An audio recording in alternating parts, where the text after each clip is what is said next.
Welcome back to biology and nursing insight. तो आज का हमारा टॉपिक है respectful maternity and newborn care. Respectful maternity and newborn care जो है वो हमारा सब टॉपिक है current trend in midwifery and OBG के अंडर। इसके पहले हमने नेशनल हेल्थ प्रोग्राम्स पढ़े थे जिसमें RMNCH हमने पढ़ा था। तो आज का हमारा फर्स्ट टॉपिक होगा respectful maternity and newborn care. तो अगर हम बात करें तो हमें इस टर्म से क्या समझ आता है। Respectful maternity means during the labour और आफ्टर द लेबर मदर के साथ हमें एक रेस्पेक्टफुल बिहेवियर को मेंटेन रखना है।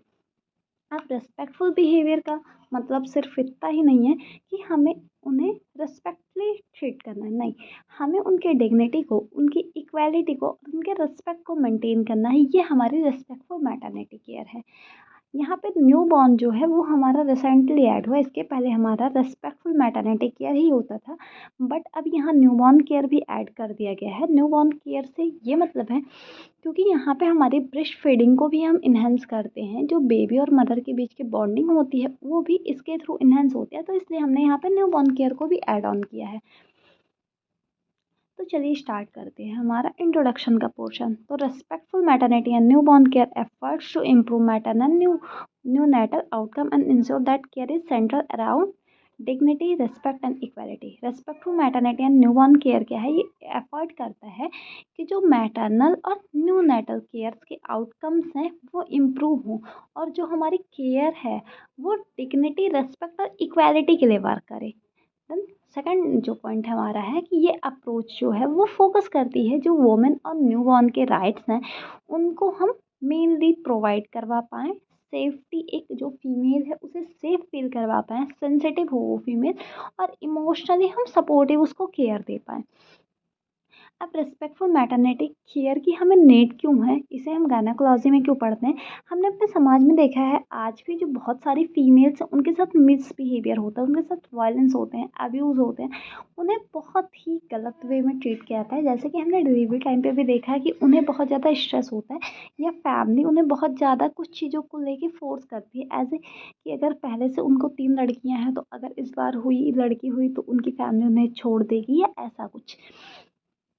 तो उनके साथ जो ये इनइक्वालिटी की ट्रीटमेंट हो रही है उसके लिए, या फिर ड्यूरिंग द चाइल्ड बर्थ भी जो फीमेल के साथ मिस ट्रीटमेंट किया जाता है, उन सारी चीज़ों को कम करने के लिए ये चीज़ें हमारे ट्रेंड में आई कि हमें मैटरनिटी और न्यू बॉर्न के दोनों के केयर में एक रेस्पेक्टफुल चीज़ें मेंटेन करनी है। अब इसके अंदर कुछ हमने ट्रेंड्स ऐड किए। कुछ ट्रेंड्स ऐड करने का हमारा मेन मोटिव था कि हम इसे इम्प्रूव कैसे कर पाएंगे। तो फर्स्ट हमारा ट्रेंड इसके अंदर का था humanisation of birth. Humanisation birth का मतलब था कि हम लेस मेडिकेशन की तरफ जाएं। लेस मेडिकेशन मीन्स कि हम जो नेचुरल प्रैक्टिसेस हैं चाइल्ड डिलीवरी की, जो नेचुरल प्रैक्टिसेस हैं उसे हम इम्प्रूव करें। बर्थ के जो प्लान्स हैं वो हम पर्सनलाइज वे में क्रिएट करें। पेन रिलीफ चॉइस को हम मेनली फोकस करें और फीमेल को हम इन्हेंस करें कि वो मोर एक्टिव रोल प्ले करे अपने डिसीजन मेकिंग में, अपने कंसेंट को साइन करने में। तो ह्यूमनाइजेशन ऑफ बर्थ का हमारा मेन मोटिव था कि हम सिजेरियन या ये जो एबनॉर्मल चीज़ें हो रही हैं, अगर कोई भी कॉम्प्लिकेशन नहीं है तो हम एक नॉर्मल डिलीवरी कंडक्ट करवाएं। ये ह्यूमनाइजेशन ऑफ बर्थ का हमारा ट्रेंड के अंदर का टॉपिक था। Increase focus on reducing obstructive violence. जैसे मैंने बताया कि वायलेंस अभी भी हमारे समाज में बहुत ज़्यादा है, फीमेल के साथ बहुत मिस ट्रीटमेंट की जाती है। तो किसी भी तरह की वो वायलेंस हो, वो फिजिकल वायलेंस हो, इमोशनल वायलेंस हो या सेक्सुअल वायलेंस हो, हर वायलेंस को हमें जो हमारा फोकस होगा वो होगा कि हम रिड्यूस कर पाएँ। अब इसमें जो उनके साथ मिस ट्रीटमेंट होता है फीमेल्स के साथ during the labour, after the labour, उससे मतलब नहीं है। हमें कैंप्स लगाने हैं, फीमेल्स को एजुकेट करना है, हमें एक रिस्पेक्टफुल इन्वायरमेंट उन्हें प्रोवाइड करवाना है ताकि उनकी डिग्निटी मेंटेन हो। देन थर्ड हमारा है family centred care. Family centred care का मतलब होता है कि जो हम केयर प्रोवाइड करवा रहे हैं उस फीमेल को, वो जैसे उसको नीड है, स्पेशली उसकी जो फैमिली की नीड्स हैं, जैसे उसकी फैमिली को चाहिए, हम वैसे एक फैमिली इन्वायरमेंट बना के उसके सराउंडिंग अच्छी अपनी बॉन्डिंग बनाएंगे उस फीमेल के साथ, जिससे हमारी जो केयर होगी वो मोर इफेक्टिव होगी। Respect for cultural practices. हमें जो फीमेल है, जो मैं मदर है हमारी, हमें उसके कल्चर की प्रैक्टिस जो हम उनकी भी रिस्पेक्ट करनी है। जैसे कुछ फीमेल्स होती हैं जो बिफोर द डिलीवरी नमाज पढ़ना चाहती हैं, या अगर वो हिंदू धर्म की हैं तो वो कोई मंत्र पढ़ना चाहती हैं, तो हमें उनके कल्चर की रिस्पेक्ट करनी है। हमें उनके कल्चर की सेंसिटिविटी को हमें इम्पोर्टेंस देनी है time the child birth practice. क्योंकि यहाँ पे अगर हम रिस्पेक्ट करेंगे उनके कल्चर की, उनके ट्रेडिशन की, तो जो फीमेल है वो हमारे साथ कंफर्टेबल होगी। अगर हम उनके कल्चर की रिस्पेक्ट नहीं करेंगे तो मे बी वो हमारे साथ कोऑपरेटिव ना हो। तो डाइवर्स बैकग्राउंड की किसी भी फीमेल को हम वहाँ पे respectfully and equally he treat करेंगे। फिफ्थ हमारा आता है postpartum support and continuity of care. जो आफ्टर द डिलीवरी जो केयर होती है, बहुत सारी फीमेल्स होती हैं, उनकी फैमिली होती है जो उन्हें फॉलोअप में नहीं रखती है केयर की।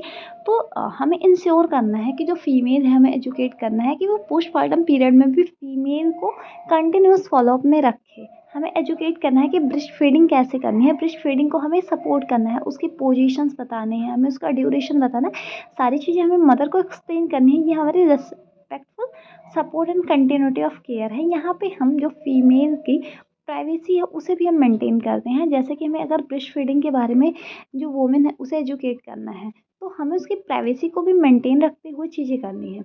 सिक्स हमारा आता है right based approach. Right based approach में बहुत सारी नई नई पॉलिसीज़ जो हैं हमारी ऐड ऑन की जानी है कि जो फीमेल है उसको राइट्स उसके प्राइवेसी का, ऑटोनॉमी का और कंसेंट का।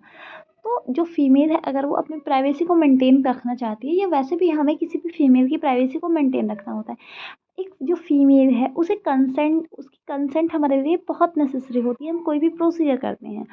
और नॉन डिस्क्रिमिनेशन मतलब कि हमें उसको बिना किसी भेदभाव के, जेंडर के या फिर उसके रिलीजन के बेस पे हमें उसे डिस्क्रिमिनेशन नहीं करना है हमें। तो ये उसका एक राइट है। देन आता है हमारा बेनिफिट्स। इसके क्या क्या हैं? तो बेनिफिट्स में इसका है respect for belief, traditions and cultures. हमें उनकी रिस्पेक्ट करनी है, उनके बिलीव्स की, उनके ट्रेडिशन की और उनके कल्चर्स की। ये एक बेनिफिट है जिससे हमें उनकी जो ट्रस्ट है हमारे ऊपर वो इन्हेंस होगी। Empowerment of women and her family to become active participation in health care. हम एम्पावर करते हैं कि जो फीमेल है या फिर जो उनकी फैमिली है वो एक्टिवली पार्टिसिपेट करें जो हम केयर प्रोवाइड करवा रहे हैं। इससे क्या होगा कि उनकी फैमिली को एज लाइक हम उन्हें ब्रेस्ट फीडिंग के बारे में बता रहे हैं, तो अगर वो इंटरेस्ट नहीं ले रहे हैं उसके बारे में या एक्टिवली पार्टिसिपेट नहीं कर रहे हैं, तो वो जब हम हॉस्पिटल से फीमेल को डिस्चार्ज करेंगे तो वो चीज़ों को प्रैक्टिस नहीं कर पाएंगी। तो इसलिए हमें एम्पावर करना है कि वो जो हमारे हेल्थ केयर जितने भी हैं उन्हें वो उनमें एक्टिवली पार्टिसिपेट करें। देन थर्ड हमारा था continuous support during labour. Labour के टाइम पे जो फीमेल होती है उसे हम कंटिन्यूअस सपोर्ट करते हैं। वो इमोशनल सपोर्ट हो या किसी भी टाइप की सपोर्ट है, हम उसे सपोर्ट करते हैं। Choice of companion during labour and birth.